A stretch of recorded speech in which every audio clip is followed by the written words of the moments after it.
Hello folks, my name is Ed Overstreet and welcome to the Night Sky Imaging channel.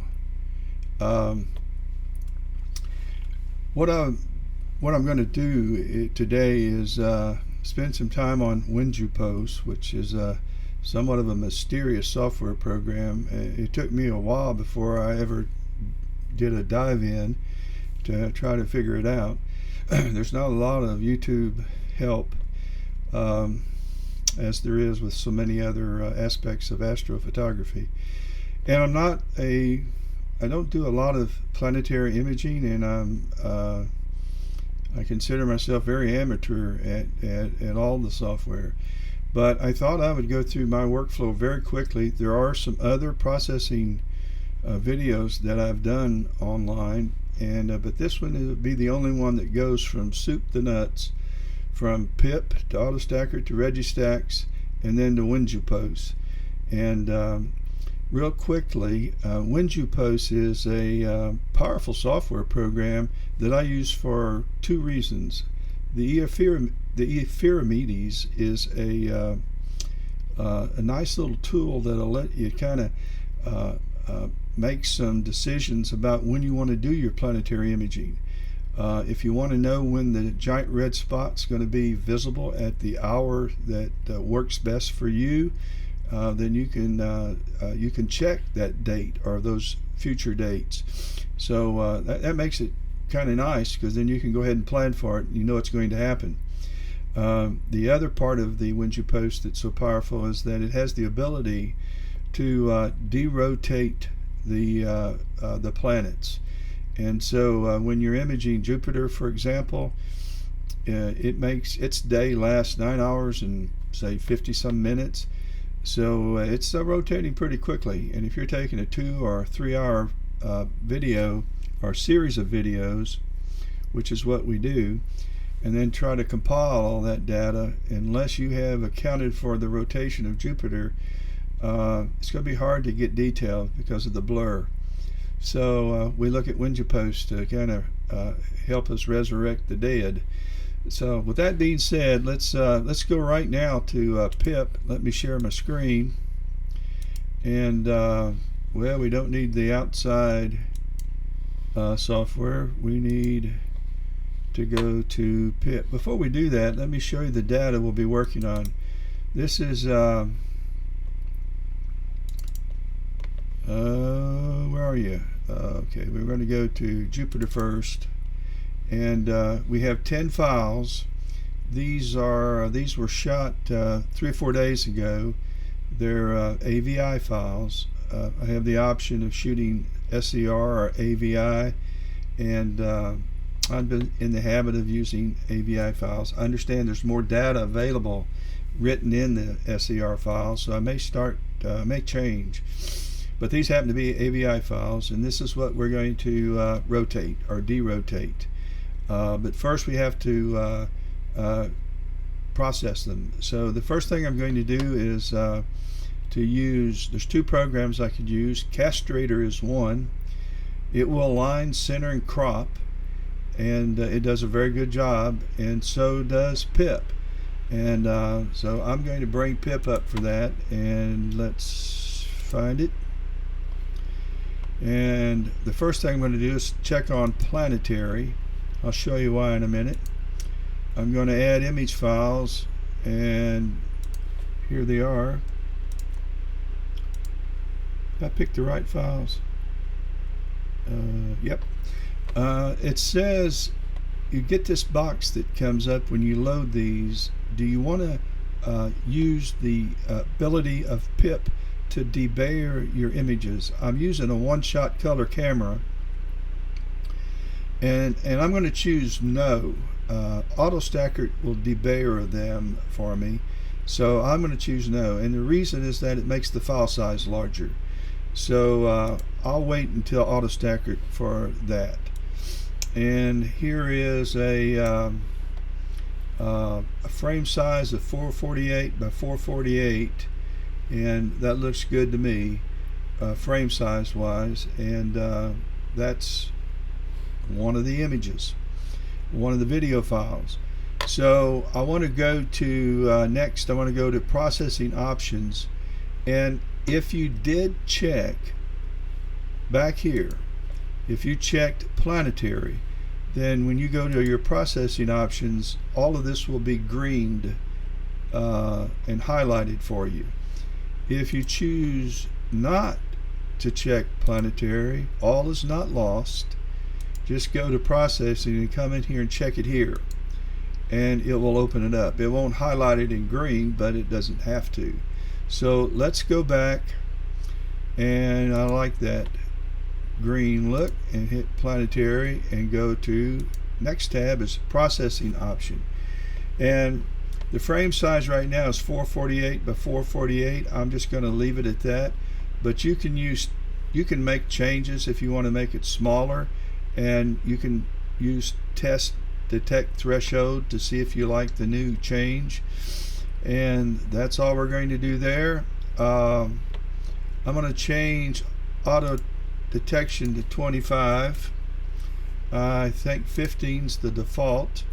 And quality, animation none, output option. It's going to be an AVI file that we're going to bring into AutoStacker, and that's all. We want to make sure that was checked, and we're going to add the PIPP extension onto the file name. We're going to go now to do processing and start, and it's going to go through the 10 files, and it's going to crop them, make them smaller, and center them, which will make it a lot easier for our AutoStacker to align them into a TIFF file. Okay, we finished that. By the way, another reason why I like using pip is that when we, which we don't need any longer, so we can close it down, is that when we go into AutoStacker and you bring up these files, you don't have to scrub through looking for the best one, because pip puts the best one first. So according to its manual. And let's go to Jupyter, pip, and here are our cropped and centered files. And so this is technically the first frame and the best frame. So I'm going to make sure planet is checked, dynamic background, gradient. I run my noise robust up to 8, local, and auto size. I don't use last stack, and we're going to analyze. By the way, these are about 4,500 frames. I was thinking that each of these AVI files were longer, so I think I was using 2 minutes. How many for the length of time I was capturing? Okay, the quality graph shows that about half of my pictures are above the 50% line and half are below, but I will only use, let's say, 30% of the pictures. So let's go over here and place a grid. I'm going to select 48, and I'm going to add one there, there, there, there, there, there, there, there, there, there. Make sure I got the edges, and I'm going to check. I check close to edge on Saturn. I won't check close to edge here. Replace and stack. Meant to add that I selected all of the images and I opened all of the images up at once, so it's doing one right after the other, and I'll come back to you when it's done. Actually, while it's working on the other pictures, I'm going to bring up Registacks, and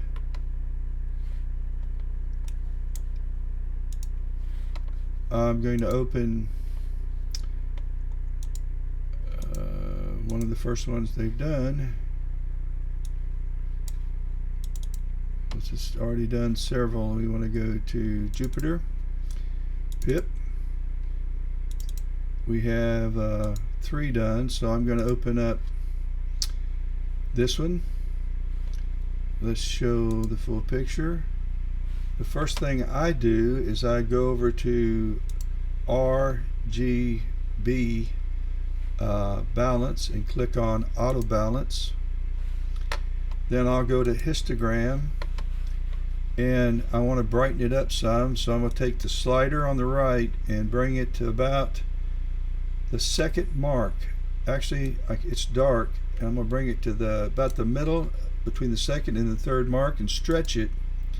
So that's added a bit of brightness, and then I'm going to flip it, and I think 130 is what Jupiter normally, yeah.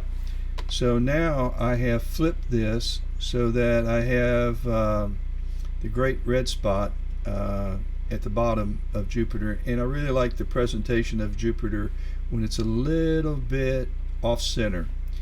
So now I'm going to typically I load my own scheme, but using these wavelets, I'm going to get very aggressive. This would act up now, and while you're trying to do these things,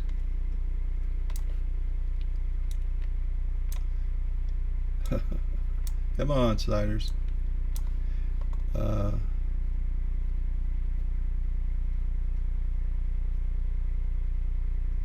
It's trying, because it's the center where these align points are being affected by these sliders. Okay, let's bring us over. Actually, I'm going to load my Saturn scheme. This thing's taking so long, and it's going to really sharpen it up some.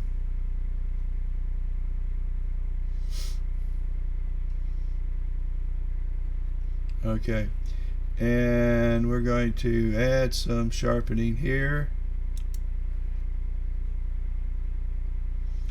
here, here, here, and here, and miss that. I'm not going to change the noise, which I have, and I'm going to go ahead and save this scheme as Jupiter, if I could spell.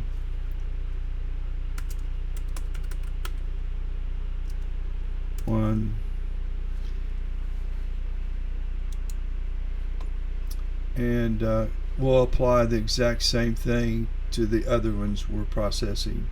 Okay, so we have our first Jupiter, and I'm going to wait till the rest process, and then I'll process the rest of the Registacks in the Registacks, and we'll come back into Winjupos.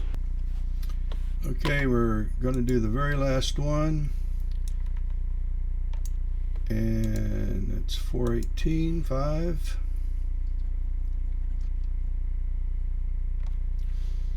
Then we're going into Winjupos. I'm going to run auto balance, which is over here. I'm going to rotate it to 130, which is due to my camera's how it's rotated on the telescope, and I'm going to stretch it some. Split the difference between the the third and the fourth vertical line, and we'll stretch. Then we're going to load, I saved a Jupiter set of wavelets and sharpening. Then we're going to select Do All, which adds all of the effects permanently, and then we're going to save it. And I've given all of these a tag or an extension of REG, so I'll know they've been processed in Registacks. And we are done with Registacks. And now we're going to open Winjupos. And before we start processing these images, I want to show you how this ephemerades works. Oh, we got to bring up an image first. Let's go to Program, Celestial Body, and make sure you've got, we're going to be doing Jupiter, so let's make sure we got Jupiter selected. Let's go to Recording, Image Measurement, and so now let's go to ephemerades. I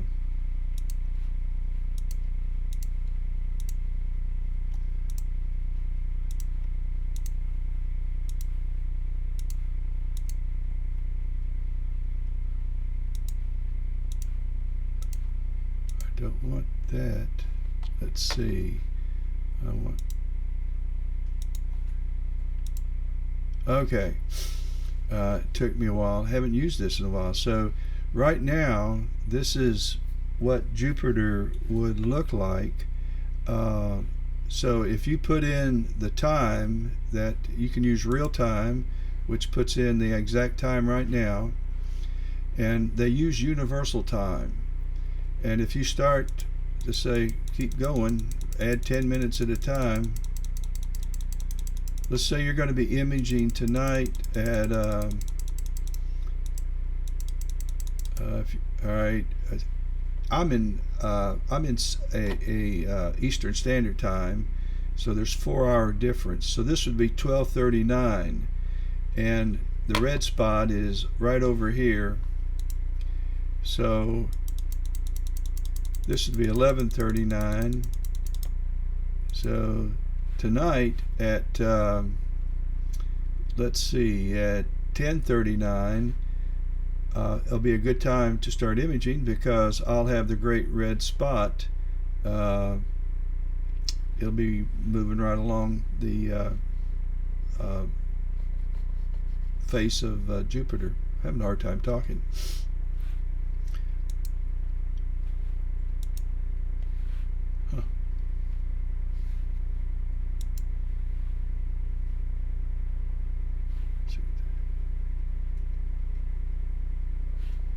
Okay, now let's go back to, that's good to know because I'll be imaging tonight. So let's go back to our software, and we're going to open, let's find where we are here. We want to go to Astro 3, Jupiter, pip, save 30%, and this is our first image, and we're going to go over to adjustment. Now, one nice thing about Jupiter is that you don't have to fit your planet, the template, into your planet. If you'll go to outline frame and click on automatic detection, it does it for you. If you need to make any adjustments, you can by using your up and down, page up and page down, and your arrow keys. And if you want to rotate it, you use the N and the P key to rotate this template. So up and down, use your page up, page down, left and right, use your, no, up and down makes, page up and page down makes this get bigger and or smaller. Makes it bigger or smaller, and I'm doing that now.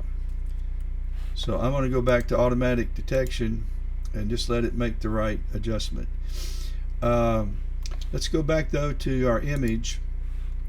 Now, because I use SharpCap, and one of the options in SharpCap when you set your preferences, do you want Winjupos names? And I select that. So Winjupos adds its information so that when I bring a picture up, and I know Fire Capture does the same thing, but it brings up in universal time when I took this. So it happened to be 8 minutes after 12, because this is 4:08. So take off 4 hours. So it's 12 o'clock at night, 8 minutes after.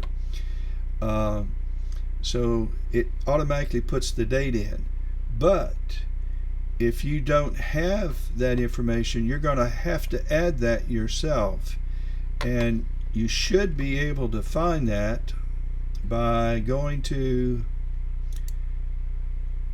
your AVI file. Let's go back to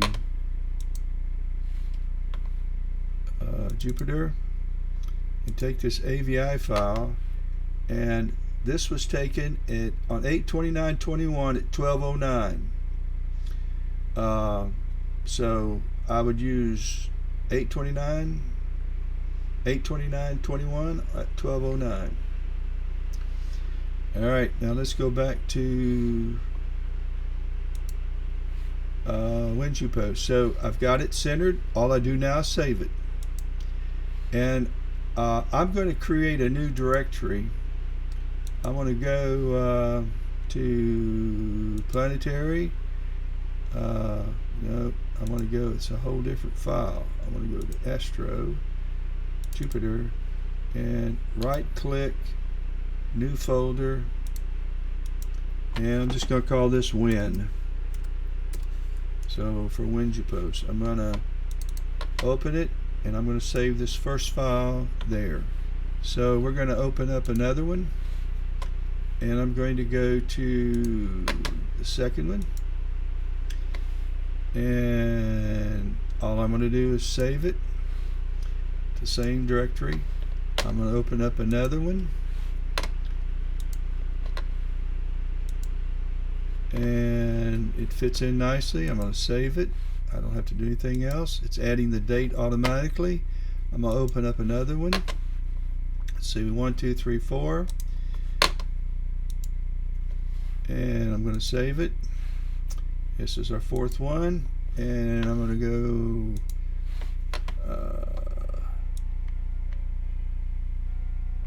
to our fifth one. We'll save it, and I'm going to go to our sixth one. You can add it to have 2 key if you're on a 1, 2, 3, 4, 5. We're going to go to our sixth one. If you're on a Windows computer, I'm actually on a Mac dealing with a Windows computer remotely, so some of the hotkeys don't work for me. Save. This is our sixth one. We're going to go to open image. Once you get the hang of it, it's just very fast. 2, 4, 6. We're going to go here. 8. Or 7. We're going to click save. Did it? We're derotating these things in a way right now, and beautiful thing. Up. Don't need that one then. Let's go back. Open up. 1, 2, 3, 4, 5, 6, 7. 1, 2, 3, 4, 5, 6. All right, we got 7. I need 8. All right, let's go down. 3, 4, 5, 6, 7, 8. You don't need this many, but I've got them, so I'm going to use them. Actually, I think you can reach a point of diminishing returns, but anywhere between 5 and say 12 is probably good for me. And let's go ahead and add that one, save it, and then our last one. I may have missed one, I don't care, we got plenty. And save it. Okay, the next thing we go to is tools, and we come down to derotation of image. We're going to edit, add, and we're going to find our directory that we created, and this is Jupyter, Win, and we're going to grab these and bring them in. the first thing we're going to do under LD value is we're going to drop the LD value on all of them to 80.